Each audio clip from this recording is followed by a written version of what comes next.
Let's talk attracting unavailable partners. Let's talk about attracting emotionally unavailable people in our lives when it comes to intimate relationships. Received a message and a question from a follower, and I want to go ahead and read this out to you. And I want to preface this question that this woman is asking by saying how astute she actually is. She's really aware of her issues. She's aware of her pain points. She's aware of the difficulties and the patterns that she's noticing, but she feels stuck in it. See, there are different levels of awareness and different levels of people. Sometimes we just don't know why we're stuck. We don't know why we're suffering. We can't figure it out. And other times we know exactly why we're suffering. We see the patterns, but we can't shift them. That's where we are today with this particular person.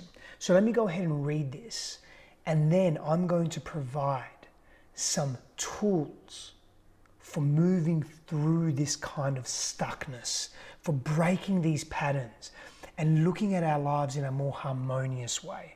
Let me go ahead and read this. I've been aware of my patterns around relationships for a while now. I'm 22 and still haven't been able to be in a committed relationship.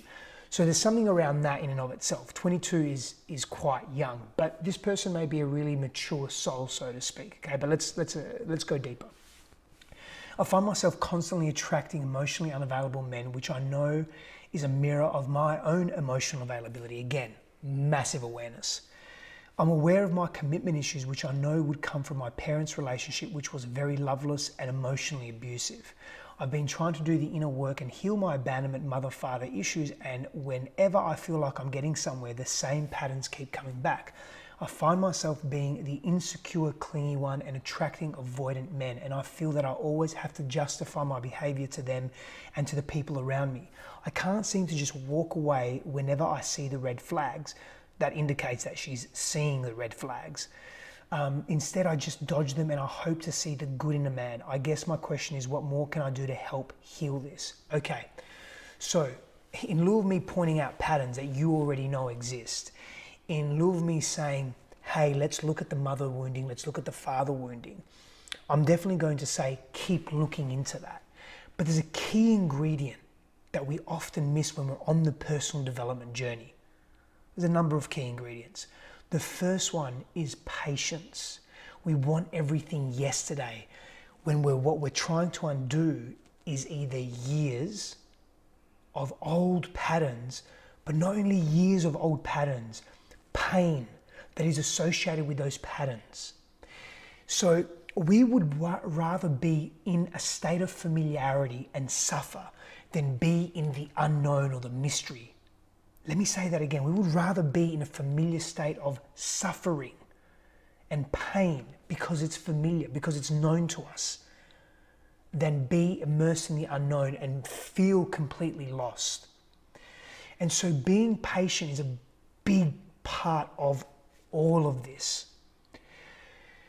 When we are patient, we allow ourselves to be persistent. Another key ingredient that is missing often when we're on this personal development journey, when we're trying to make changes in our lives, when we're trying to shift from these painful patterns that we experience, particularly in intimate relationship, is this ability to connect to compassion within us. What often happens is we just keep blaming ourselves or blaming others, and we suffer more in that. So compassion, patience, connecting to that inner child, asking that little boy or girl inside of you, what do you need? What do you need right now? Not asking them, why am I continuing to do this? Not how can I shift this? This over-intellectualizes the process. Now, there's a time and a space for that. But if we're constantly in this intellectual process, we're stuck in our heads and we're stuck in patterns. Sometimes we need to ask, what does that little girl or boy inside of me need that is really suffering right now, that is really feeling pain? Let me go back to patience for a moment. This woman's 22 years old, relatively young, and thinking like this. That's amazing. Sometimes we don't give ourselves credit. And if we don't give ourselves credit, if we don't acknowledge the wisdom of the experiences that we're having, we can't progress to the next stage in evolution of our growth. It's like being stuck in a video game. You're stuck on level 3, but if the video game or you don't acknowledge that you have passed level 3, how can you move to level 4? You've got to beat the big bad guy or girl. Asking the inner child, what do you need right now from me? You're scared. We're about to go back into an old pattern. We're about to attract the same person again into our lives, just a different face, different name, different personality slightly. We don't want to do that, but I'm addicted to that pattern because it's so familiar and I'm so scared to shift it. This is where the compassion comes in. Can't be hard on ourselves in this place. This is something that we're missing so much in that personal growth journey, is we're hard on ourselves. We have a harsh, sharp inner voice that doesn't come from our hearts and is here. And I'm not making the mind the devil. The mind is a beautiful tool that we need to leverage more often in the right ways at the right times. When we ask ourselves, what does that inner child need right now? We give that little boy or girl permission to express feelings and emotions that he or she could not express when they were younger. This woman is very clear that she has parental wounding. She grew up witnessing parents that were in a loveless relationship and that were emotionally abusive, maybe to her, maybe to each other, maybe to both. And there's also a fear. See, here's the confusion in the mind, is as we're developing as children, we're observing this dynamic, this relationship, this primary relationship in our lives as an example of what love is.